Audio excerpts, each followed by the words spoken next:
Page पर आने के लिए आपका स्वागत है। ऐसे ही हिंदी रोमांटिक्स वीडियोस देखने के लिए और मज़ेदार वीडियोस देखने के लिए इस पेज को सब्सक्राइब कर लीजिए। मेरे सौतेले बेटे ने एक दिन मेरे साथ ऐसा किया जिसे सुनकर आपका भी पैरों तले से जमीन खिसक जाएगी। पूरी कहानी जरूर सुनना, तभी समझ में आएगी। आपको कहानी में आगे बढ़ने से पहले मेरे चैनल को सब्सक्राइब कर देना।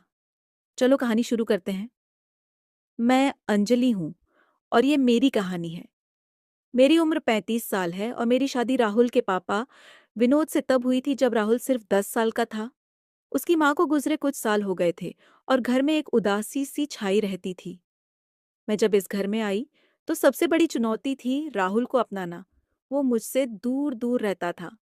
किसी बात पर जवाब देना तो दूर, आंख तक मिलाने से कतराता था।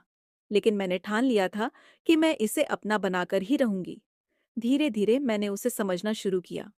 जब भी वो स्कूल से आता, मैं उसे खाना परोसती, उसके बैग की चीजें ठीक करती और उसकी पढ़ाई में मदद करती। एक दिन मैंने उससे कहा, राहुल, तुम्हें कुछ चाहिए तो मुझसे कहना, मैं तुम्हारी माँ ही हूं। वो चुपचाप मुझे देखता रहा, फिर धीरे से बोला, आप मेरी माँ नहीं हैं। उसकी बात सुनकर मेरे दिल को ठेस तो लगी, लेकिन मैंने हार नहीं मानी। वक्त बीता और धीरे धीरे हमारी बातचीत बढ़ने लगी। राहुल अब 21 साल का हो चुका था। वो कॉलेज जाने लगा था और मैं उसकी हर छोटी बड़ी जरूरत का ख्याल रखती थी। मैं चाहती थी कि वो खुद को अकेला महसूस न करे। एक दिन जब वो घर लौटा तो थका हुआ लग रहा था। मैंने पूछा, क्या हुआ बेटा, आज कुछ परेशान लग रहे हो? वो बोला, कुछ नहीं माँ, बस पढ़ाई का दबाव है, उसने मुझे माँ कहा। और उस पल मेरी आंखें भर आईं। मैंने उसका सिर सहलाया और कहा, तुम फिक्र मत करो, सब ठीक हो जाएगा। उस दिन के बाद से हमारे बीच एक अलग ही नजदीकी आ गई। वो हर बात मुझसे शेयर करने लगा। उसकी आंखों में एक अलग सी चमक थी जब वो मुझसे बात करता था। मैं समझ तो रही थी कि कुछ बदल रहा है, लेकिन मैंने इसे नजरअंदाज किया। एक दिन उसने मुझसे पूछा, माँ, आप इतनी अच्छी क्यों हैं? आपने कभी मुझे सौतेला नहीं समझा? मैंने मुस्कुराते हुए कहा, क्योंकि तुम मेरे बेटे हो राहुल। रिश्ता खून का हो या दिल का, प्यार तो वही रहता है। उसने गहरी नजरों से मुझे देखा। मुझे उसके भाव समझ आने लगे थे, लेकिन मैं खुद को संभाल रही थी। फिर गांव वालों ने बातें बनानी शुरू कर दी। अंजलि और राहुल के बीच कुछ ठीक नहीं लग रहा।